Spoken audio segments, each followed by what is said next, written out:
저자가 아마 셋 중에 하나인 것 같습니다. 세 야고보들이 나오는데요. 가장 중요한 인물 중에 세베대의 아들 야고보, 알페오의 아들이죠. 그리고 야고보 있고, 그리고 요셉의 아들 야고보가 있습니다. 요셉이 예수님의 아버지죠. 마리아의 와이프. 그러니까 예수님의 동생인 것이죠. 아마 그 요셉의 아들 예수님의 형제죠. 형제 야고보라고 야고보가 썼을 확률이 아주 높습니다. 아주 높고요.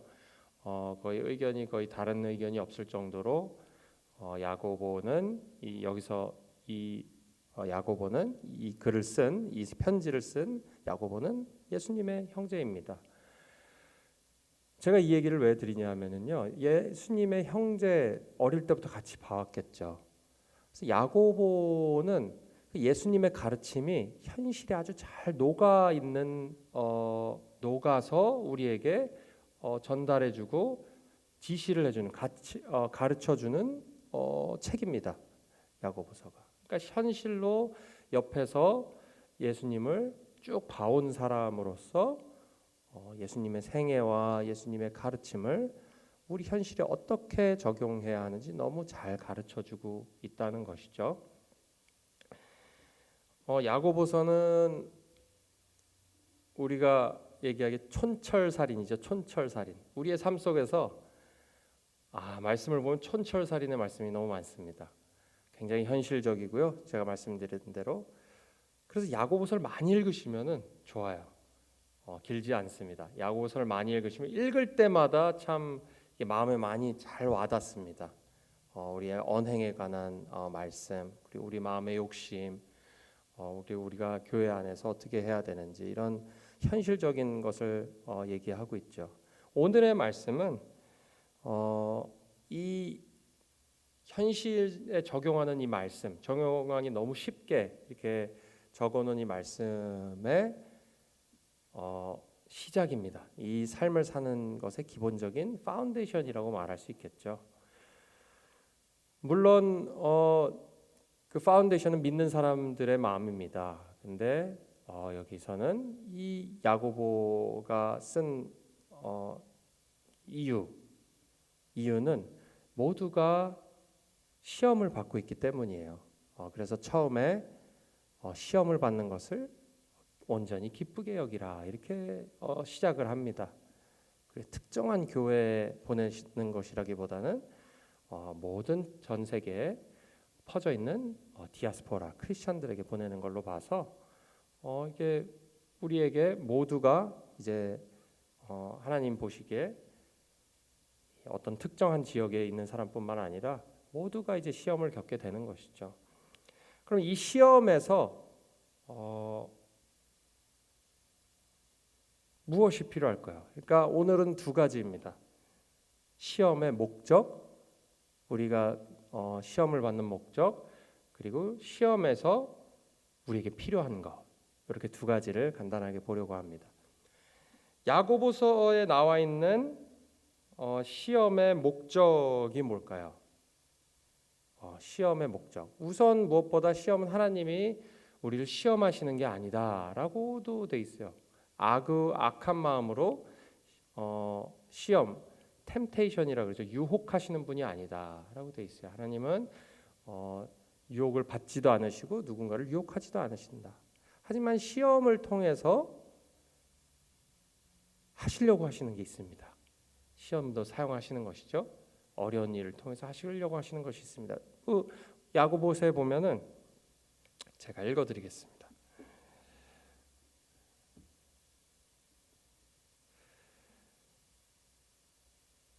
내 형제들아, 너희가 여러 가지 시험을 만나거든 온전히 기쁘게 여기라. 이는 너희 믿음의 시련이 인내를 만들어내는 줄 너희가 알미라. 인내를 온전히 이루라. 이는 너희를 온전하고 구비하여 조금도 부족함이 없게 하려 함이라. 자, 결국은 시험을 주시는 이유는 우리의 믿음의 진실성을 보시려고 하는 것입니다. 믿음의 진실성. 여기 원어로 보면은 진실한지 아닌지 보는 프로세스라고 뜻이 그렇게 나와 있어요. 그러니까 무언가가 진짜 아닌지 보려면은 이제 시험을 통과해야 되는 것이죠. 우리는 삶 속에서도 많이 볼 수 있습니다. 이 시험이라는 것을 뭐 학교에 들어가거나 무슨 자격증을 따기 위해도 결국은 이 사람이 알고 있는 게 진짜인지 확인하기 위해서 말로만 내가 안다가 아니라 시험을 보는 것이죠. 이 우리 믿음에 대한 시험, 진실함을 보기 위해서 그거를 테스트하기 위해서 그리고 더 나아가서는 더 정결하게 만들기 위해서겠죠. 하나님 아버지의 마음이 그냥 테스트만 하시고 떨어지면 버리시는 분이 아니라 아버지의 마음은 진실하게 만들기 위해서 더.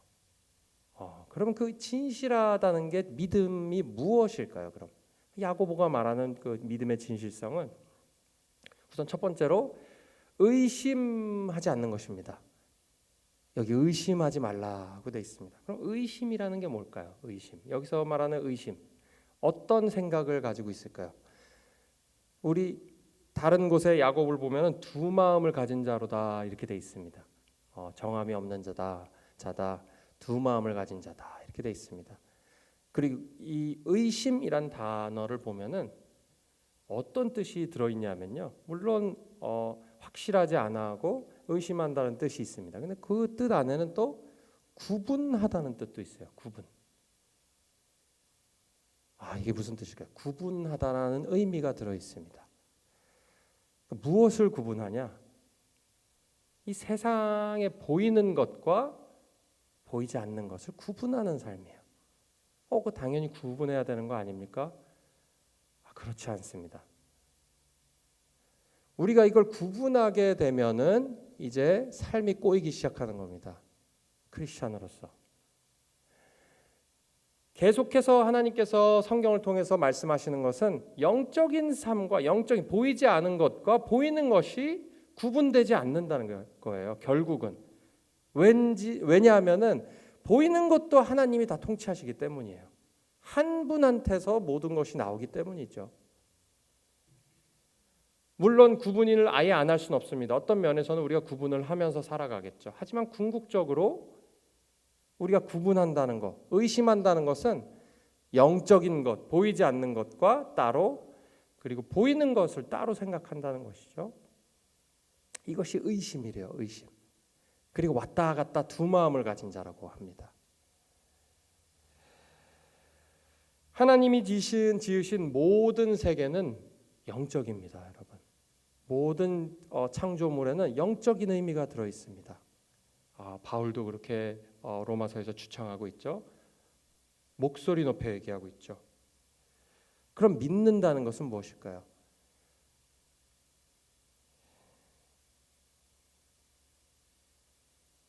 보이지 않는 하나님의 능력, 영적인 능력이 내 삶의 구석구석을 붙잡고 있다라는 것을 믿는 것이에요. 우선. 우리는 보이는 것만 보이죠. 하지만 믿는다는 것은, 의심하지 않는다는 것은 하나님의 놀라우신 능력이 우리 삶의 구석구석을 다 알고 계시고 붙잡고 계시다는 거예요. 붙잡고 계시다는, 우리도 모르는 사이에.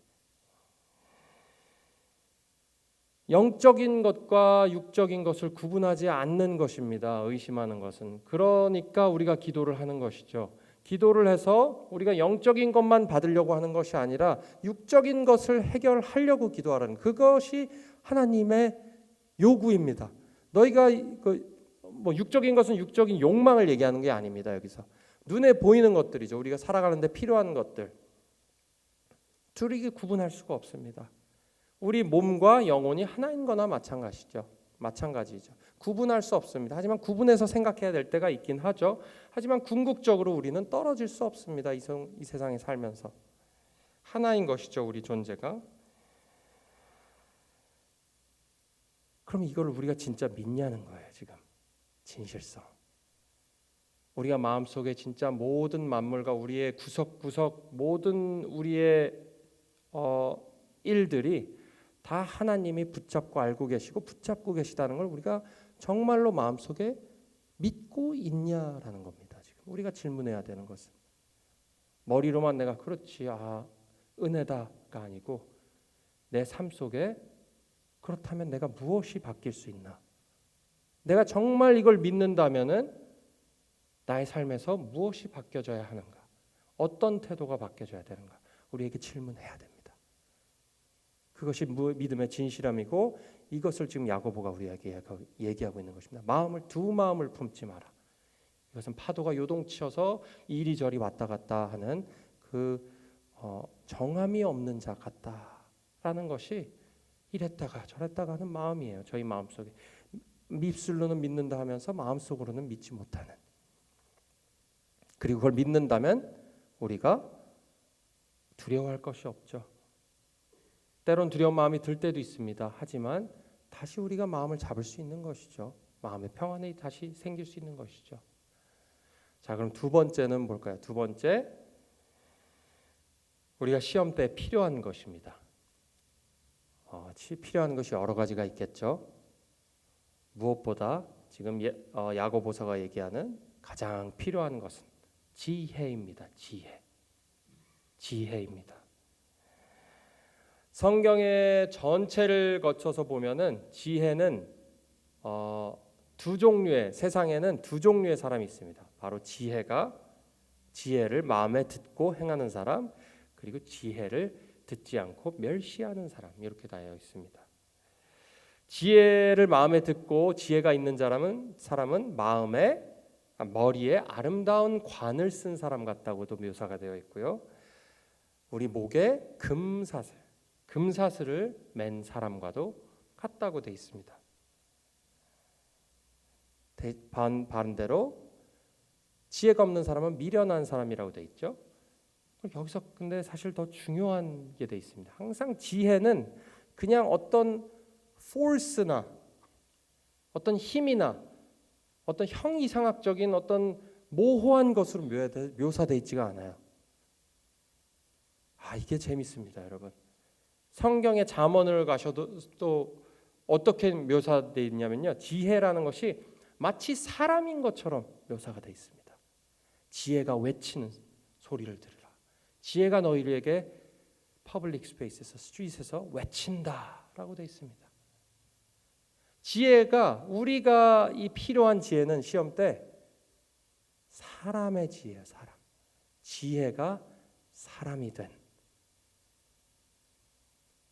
바로 예수 그리스도죠. 지혜의 사람. 이 지혜라고 표현하는 이 단어, 결국 사람이라는 거예요. 지금 놀라운 이게 비밀입니다, 여러분. 말씀의 육신이 돼서 우리에게 거했다는 것도 그 지혜의 본체였던 것이에요. 예수님이. 뭐가 다릅니까? 당연히 많은 부분에서 너무너무 다릅니다. 그냥 지혜, 내가 모호한 그냥 형이상학적인 지혜라고 지식으로만 생각하는 것과 이게 사람 자체라고 생각하는 게 굉장히 다릅니다. 완전히 다르죠. 우리 삶을 완전히 바꿔놓을 수 있습니다. 여러분, 이 지혜를 믿는다는 것, 사람을 믿는다는 것, 우리 안에 언제나 우리가 지혜를 구할 사람이 있다는 거예요. 그 지혜는 성격도 있고요, 인간적인 마음도 있고 의도도 있습니다. 지혜에 사람이라는 거예요. 지혜가 우리가 물었을 때 그냥 차가운 지식만 주는 것이 아닙니다. 그 안에 따뜻하고 사랑과 그런 의도와 우리를 회복시키려는 의도와 그런 성품이 다 같이 받는 거예요. 그 지혜는. 그러니까 어떤 세상 다른 종교에서도 지혜가 많습니다. 여러 가지 세상의 지혜들이 많습니다. 근데 어떤 곳에서도 이 지혜를 사람으로 우리가 받을 수 있는 그런 종교는 어디에도 없습니다, 여러분. 하나님 본인이 지혜자가 되어서 우리 안에 거해서 우리에게 지혜를 준다는 거예요. 이것을 믿느냐는 겁니다, 지금.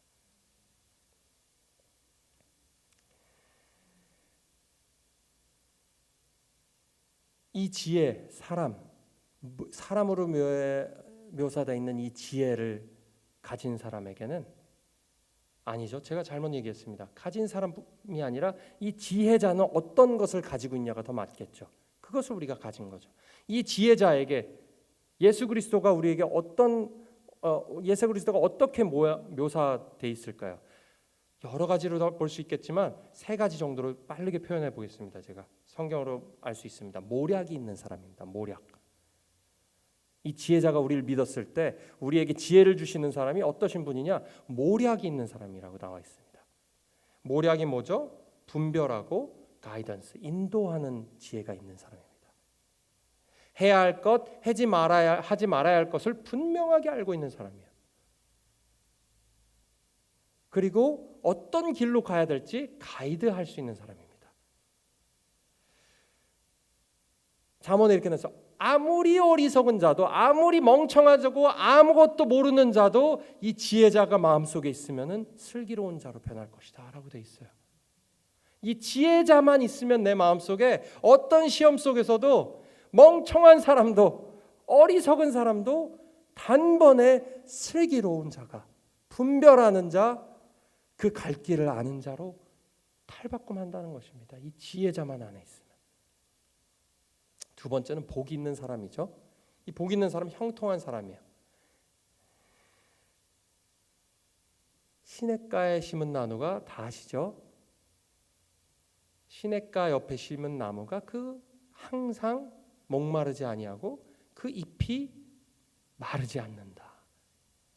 이 모습을 보시면 될 것 같아요. 반대로 야고보서가 아까 믿음이 없는 자는 뭐라 그랬죠? 나중에 보면은 이 떨어지는 풀잎의 꽃과 같다고 돼 있어요. 풀보다도 더 빨리 떨어져요. 꽃은 풀의 꽃과 같이 쇠잔하리라. 풀잎에 이 완전히 대조되는 모습입니다. 바로 이것이 지혜입니다, 여러분. 지혜, 하나님 지혜자가 우리 몸 안에 있었을 때, 우리 안에 있었을 때, 안에 있었을 때, 우리는 어떤 상황에서든지 복 있는 자, 형통하는 자죠. 형통하는 것을 보면은 우리가 원하는 일이 다 잘 되고 세상에 투자하면 다 막 정말 너무 많은 투자가 들어가고 그런 것을 얘기하고 있지는 않아요. 이 잎사귀를 보시면 됩니다. 그냥 마르지 않는 거예요. 어떤 상황에든 내 영혼이 마르지 않는 것입니다.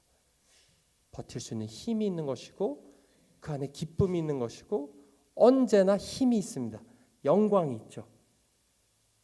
이런 삶이 우리에게 허락되어 있는 것이죠. 지혜자가 있을 때. 형통한 삶. 무엇을 하든지 형통하리로다. 그 어떤 것도 그 사람을 크러쉬할 수 없습니다. 어떤 세상의 어떤 시험과 고난도 그 사람을 디프레스하게 만들 수가 없는 것이죠. 마지막은 부요한 사람입니다. 부요한 사람. 2장 5절에 보면 하나님이 세상에 대하여는 가난한 자를 택하사 믿음으로 부요하게 하시고 또 자기를 사랑하는 자들에게 약속하신 나라를 유업으로 받게 아니하셨느냐. 가난한 자를 믿음으로 부요하게 하셨답니다. 여러분, 이 믿음으로 부요하게 하신다는 게 이 지혜가 풍성한 거예요. 결국 지혜가 부요한 겁니다. 내가 분별할 수 있는 능력이 있고, 이거는 꼭 매일 사용할 필요가 없을 수도 있어요. 하지만 아주 내가 무엇을 하든지 나에게 지혜자가 함께 하신다라는 어떤 나에게 큰 평안과 컨피던스를 줍니다. 부요하면, 돈이 많으시면 뱅크 어카운트에 돈이 많이 차 있으면 마음의 안정이 되죠. 무슨 일을 하든 내가 사용할 수 있는, 언제든지 대처하는 것이 있기 때문이죠. 하지만 성경에서는 그걸 뭐라 그러는 건 아닙니다. 항상 똑같이 얘기합니다. 그것은 없어진다. 지혜도 마찬가지입니다. 우리가 지혜를 풍성하게 가지고 있을 때 언제든지 우리에게 사용할 수 있는 모략이 있고 그 여유가 있는 것이에요. 우리에게 영적으로. 그렇기 때문에 평안감과 기쁨이, 지속된 기쁨이 거기서 나오는 것이에요. 하지만 이것은 없어지지 않습니다, 여러분. 영원한 삶으로까지 끝까지 이어지는 것이죠. 어떤 상황에서도 내가 풍부에 처할 줄도 알고, 그리고 빈군, 궁핍에 처할 줄도 아는 일체의 비결, 그 비밀을 배웠노라. 바울의 얘기가 이 지혜입니다. 지혜 결국은.